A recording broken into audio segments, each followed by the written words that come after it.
If, as the old adage has it, the first casualty of war is the truth, then it follows that the first battle of any war is won by lies.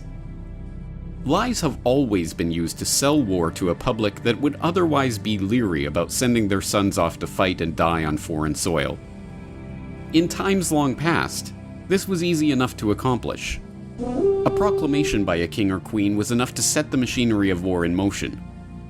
But in the modern age of democracy and volunteer armies, a pretense for war is required to rally the nation around the flag and motivate the public to fight. That is why every major conflict is now accompanied by its own particular bodyguard of lies. From false flag attacks to dehumanization of the enemy, here are all the examples you'll need to debunk a century of war lies. This is the Corbett Report.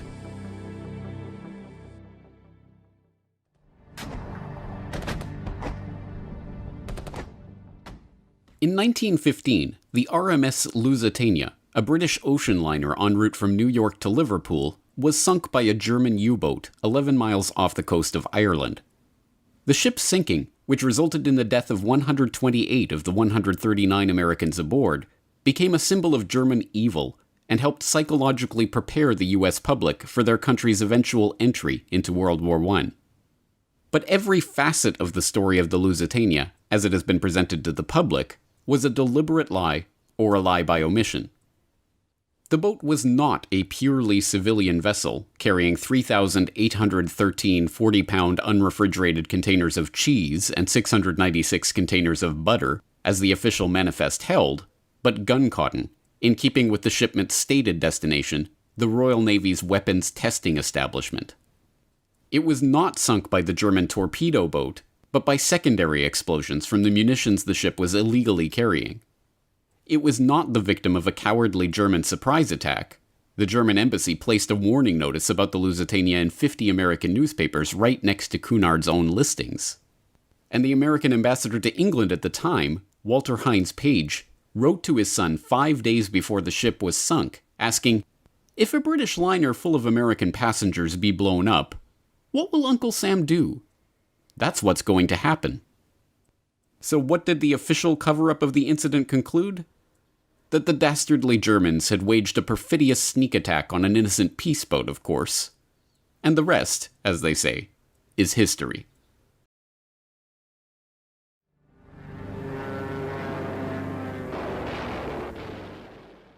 A little over 2 decades later, America's entry into World War II came when the Japanese attacked Pearl Harbor in December 1941, killing over 2,400 American servicemen and civilians.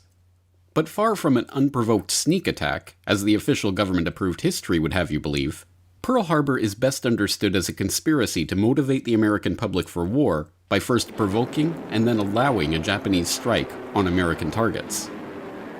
This is not even a controversial idea. It was commonly understood and discussed by many in the Roosevelt administration at the time. Henry Stimson, the U.S. Secretary of War, noted in his diary that just the week before the attack, President Roosevelt had told him, "We were likely to be attacked perhaps as soon as next Monday," and then solicited Stimson's advice on how we should maneuver them, the Japanese, into the position of firing the first shot without allowing too much danger to ourselves. Around the same time, Roosevelt sent a message to all military commanders stating that the United States desires that Japan commit the first overt act. So how did FDR and his administration provoke the Japanese into attacking? In late 1940, Roosevelt ordered the United States fleet to be relocated from San Pedro to Pearl Harbor. The order incensed Admiral James Richardson, Commander-in-Chief of the U.S. fleet, who complained bitterly to FDR about the nonsensical decision.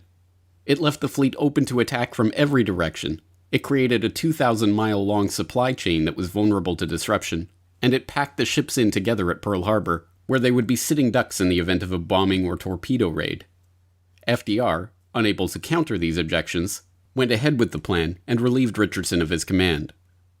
Then, in June 1941, Secretary of the Interior Harold Ikes wrote a memo advising FDR to embargo Japanese oil in order to goad them into war. There might develop from the embargoing of oil to Japan such a situation as would make it not only possible, but easy to get into this war in an effective way.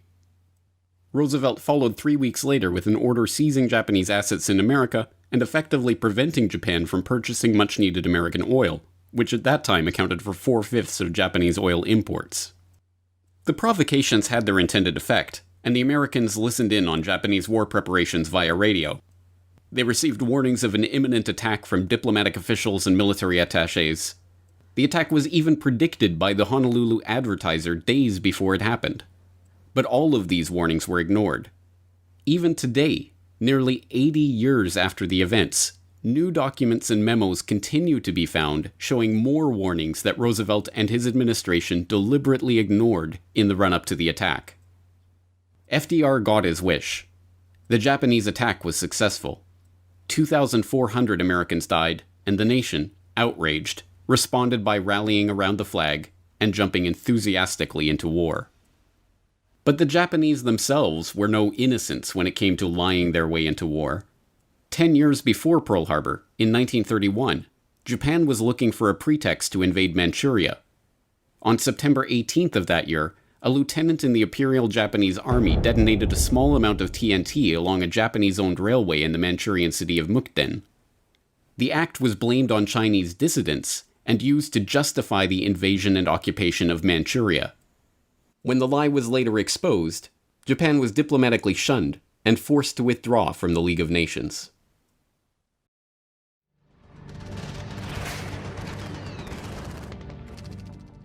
The League of Nations fell apart precisely for its inability to prevent World War II. Its successor organization, the United Nations, engaged in its own war lies shortly after its creation to ensure that it would not meet the same fate.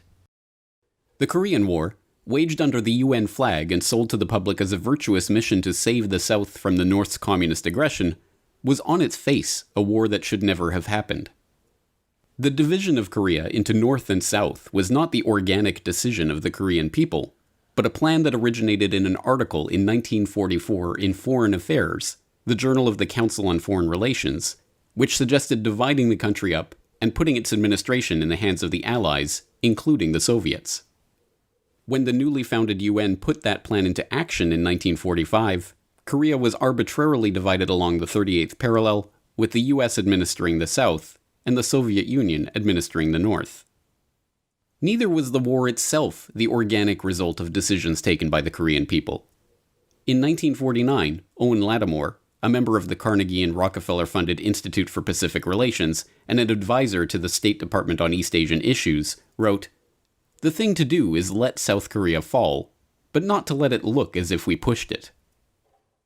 In a speech at the National Press Club the following year, Secretary of State Dean Acheson placed Korea outside of the US's defense perimeter of the Pacific, stating that any attack that took place outside of that perimeter would have to be dealt with under the Charter of the United Nations. Taking this as a green light, the North Koreans, heavily fortified and equipped with Soviet military aid, invaded the South. The war began on June 27, 1950, when the UN Security Council passed a resolution calling for members to provide military assistance to restore international peace and security in the area. The Soviet Union, being a veto-wielding member of the Council, could have vetoed the resolution and prevented the UN from engaging in the war, but they abstained from the vote altogether. When General MacArthur, leading the UN forces, managed to repel the North right to the Chinese border, he was prevented from completing the mission by Truman, who would not authorize any operations north of the Soviet-held 38th parallel unless there was no chance of confrontation with either Chinese or Soviet forces. MacArthur, shocked by this development, wrote in a letter years later, "Such a limitation upon the utilization of available military force to repel an enemy attack has no precedent either in our own history or, so far as I know, in the history of the world. To me, it clearly foreshadowed the tragic situation which has since developed and left me with a sense of shock I had never before experienced in a long life crammed with explosive reactions and momentous hazards." In the end, the bloody Korean conflict ended not with a peace deal, but a ceasefire. Not with the reunification of the Korean peninsula, but with the establishment of a demilitarized zone to keep them separated. Nearly 3 million civilians died during the fighting, and the country was torn to pieces, all in the name of a military action under the UN flag that should never have escalated into war in the first place.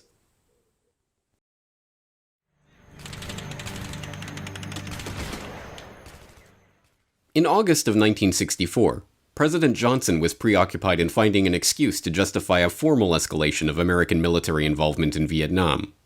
That excuse came on August 2nd when the USS Maddox, a destroyer supposedly on a peaceful mission in international waters, reported a surprise attack from North Vietnamese torpedo boats in the Gulf of Tonkin. Just 2 days later, it reported another attack. Johnson responded by launching retaliatory strikes and signing the Gulf of Tonkin Resolution, thus formally launching the Vietnam War. Years later, it was revealed that the story of the Maddox II had been a tissue of lies. The Maddox was not peacefully drifting near Vietnamese waters, minding its own business.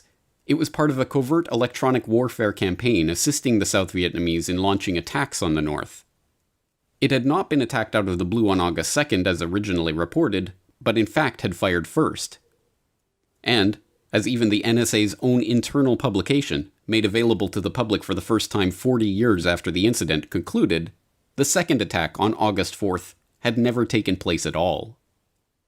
But these were mere details, and just like the facts about the Lusitania and Pearl Harbor, these details were suppressed long enough for the event to have its intended effect, rallying the public for war.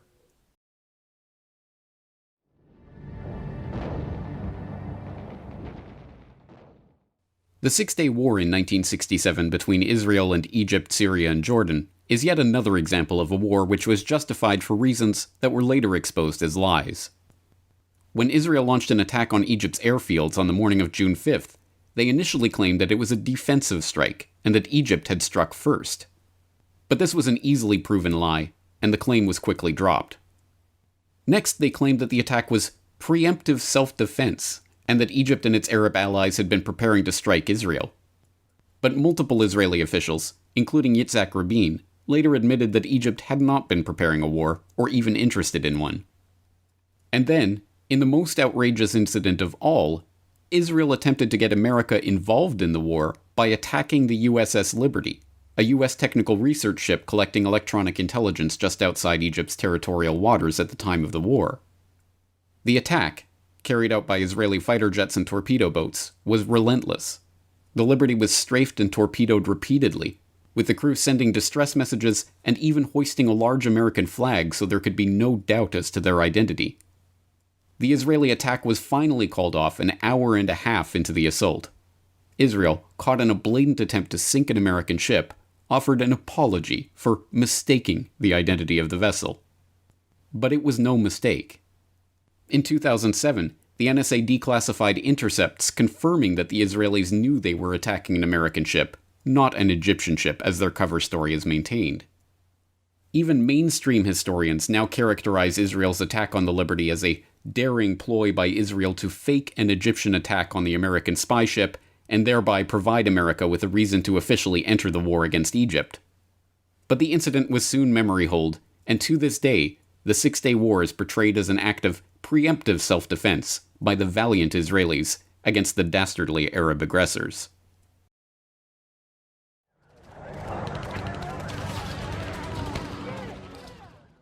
By the 1990s, the post-Vietnam public was growing increasingly wary of calls for war in far-flung corners of the world in countries many had never heard of.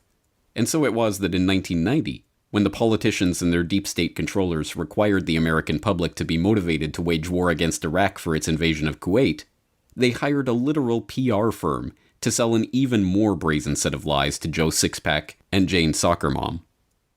The most famous of these lies revolved around Nayira, a young Kuwaiti girl who sparked international headlines for her shocking testimony before the Congressional Human Rights Caucus in October 1990.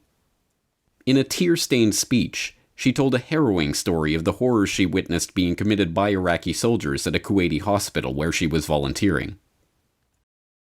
The second week after invasion, I volunteered at the Al-Adan hospital with 12 other women who wanted to help as well. I was the youngest volunteer.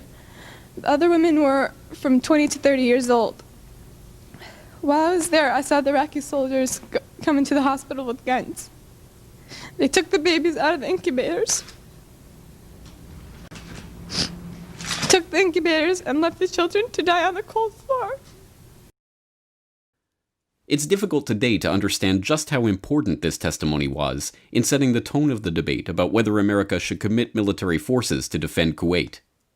It was reported breathlessly on the evening news, and it was repeated by President Bush on not one or two occasions, but 6 separate times in the lead-up to war. Babies pulled from incubators and scattered like firewood across the floor. And they had kids in incubators, and they were thrown out of the incubators so that Kuwait could be systematically dismantled. Then, when the Gulf War resolution was making its way through the House, the incubator story was raised in Congress. Now is the time to check the aggression of this ruthless dictator whose troops have bayoneted pregnant women and have ripped babies from their incubators in Kuwait. And then again in the Senate. The vote passed, and combat operations formally began in January 1991. The only problem? Nayirah was not some anonymous Kuwaiti girl, but, as a subsequent CBC investigation discovered, she was Nayirah al-Sabah, daughter of Saud al-Sabah, the Kuwaiti ambassador to the United States. Her testimony had been written for her by Hill & Knowlton, a PR company hired by the Kuwaiti government-supported AstroTurf organization, the Citizens for a Free Kuwait, to help sell the Gulf War. And the Congressional Human Rights Caucus that held the hearing where Nayirah gave her testimony? It was later found to be a Hill & Knowlton front itself.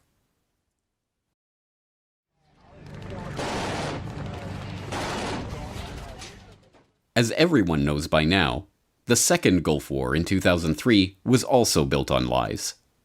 We all remember the lies about Saddam's WMDs and the way that story was sold to the public by Colin Powell at the UN. But this time, the media took the driver's seat in the campaign to sell the war to the public.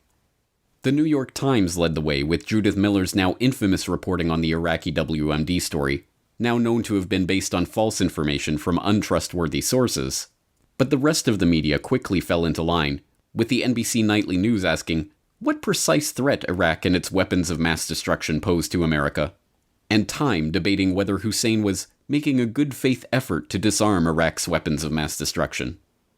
Reports about chemical weapon stashes were reported on before they were confirmed, although headlines boldly asserted their existence as indisputable fact. And any media personality that showed skepticism about the claims being made, even wildly popular ones like Phil Donahue, host of MSNBC's then highest-rated program, were summarily removed from the air. Scott Ritter is here, and so is Ambassador Butler. You had Scott Ritter, former weapons inspector, who was saying that if we invade, it'll be a historic blunder. Yes, now, but we didn't have him alone. He had to be there with someone else who supported the war. In other words, you couldn't have Scott Ritter alone. You could have Richard Furl alone. You could have the conservative. You could have the supporters of the president alone. And they would say why this war is important. You couldn't have a dissenter alone. Our producers were instructed to feature 2 conservatives for every liberal. You're kidding. No, this is absolutely Instructed true. from above? Yes. We now know that, in fact, the stockpiles did not exist, and the administration premeditatedly lied the country into yet another war. But the most intense opposition the Bush administration ever received over this documented war crime was some polite correction on the Sunday political talk show circuit. You and a few other critics are the only people I've heard use the phrase immediate threat. I didn't. The president didn't. And it's become kind of folklore that that's what's happened. The president went... You're saying that nobody in the administration said that? I can't speak for nobody and everybody in the administration and say nobody said the that. Vice President didn't say that? If you have any citations, I'd like to see them. We have one here. It says, some have argued that this is you speaking, some have argued that the nuclear threat from Iraq is not imminent, that Saddam is at least 5 to 7 years away from having nuclear weapons. I would not be so certain. Mm-hmm. And close to imminent. Well, I've tried to be precise and I've tried to be accurate. No terrorist state poses a greater or more immediate threat to the security of our people and the stability of the world than the regime of Saddam Hussein in Iraq. Mm-hmm.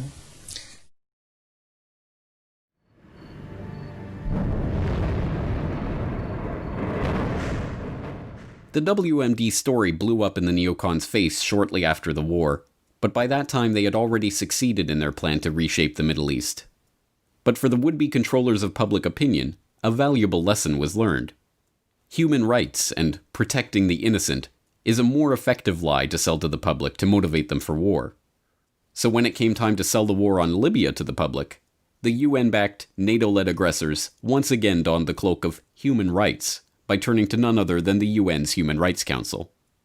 The process that launched the intervention was begun by a coalition of 70 non-governmental organizations, which issued a joint letter urging the UN to suspend Libya from the Human Rights Council, and for the Security Council to invoke the so-called responsibility to protect principle in protecting the Libyan people from alleged atrocities being committed by the Libyan government. In a special session on the issue on February 25, 2011, the UN Human Rights Council adopted a resolution affirming the NGO's recommendations. The resolution was adopted without a vote. The Security Council immediately passed resolutions 1970 and 1973, authorizing the establishment of a no-fly zone on Libyan military aviation for the protection of civilians and the delivery of humanitarian assistance. 3 days later, using the resolution as its justification, the US, UK, and France began bombing the population of Libya. Meanwhile, the International Criminal Court's chief prosecutor, Luis Moreno Ocampo, began working on the legal basis for the invasion. He drafted the request for the court's judges to issue an arrest warrant for Gaddafi for crimes against humanity.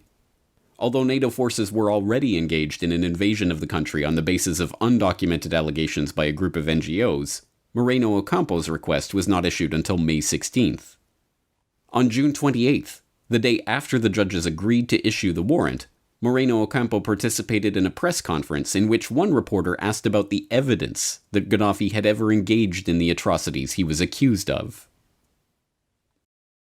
I advise you to read the application of the prosecutor's office, many pages, I think it was 77 pages. We describe in detail the facts, most of it is public. And the judges also decided, analyzing the evidence. So, of course, we are prosecutors and judges, so we rely on facts. So we prove the crimes. That's what we did. Although the document that Moreno Ocampo urges the public to read to understand the evidence of Gaddafi's crimes is indeed public, and is 77 pages long, the version made available to the public has been heavily redacted. In fact, of the 77 pages, 54 of them have been redacted, comprising the entire section of the document dealing with the evidence for the charges themselves. The most sickening part of this war lie is just how obvious it was.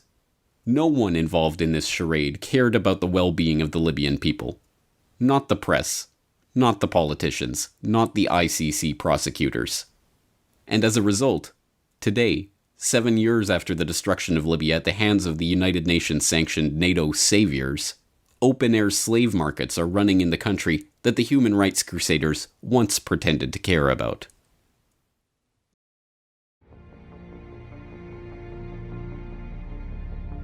False flags, provocateur conflicts, fake news, and fake human rights crusades. Throughout the last century, a host of methods have been employed to keep the public playing the military-industrial complex's game. And over that century, the blood of untold millions has flowed as a direct result of these war lies.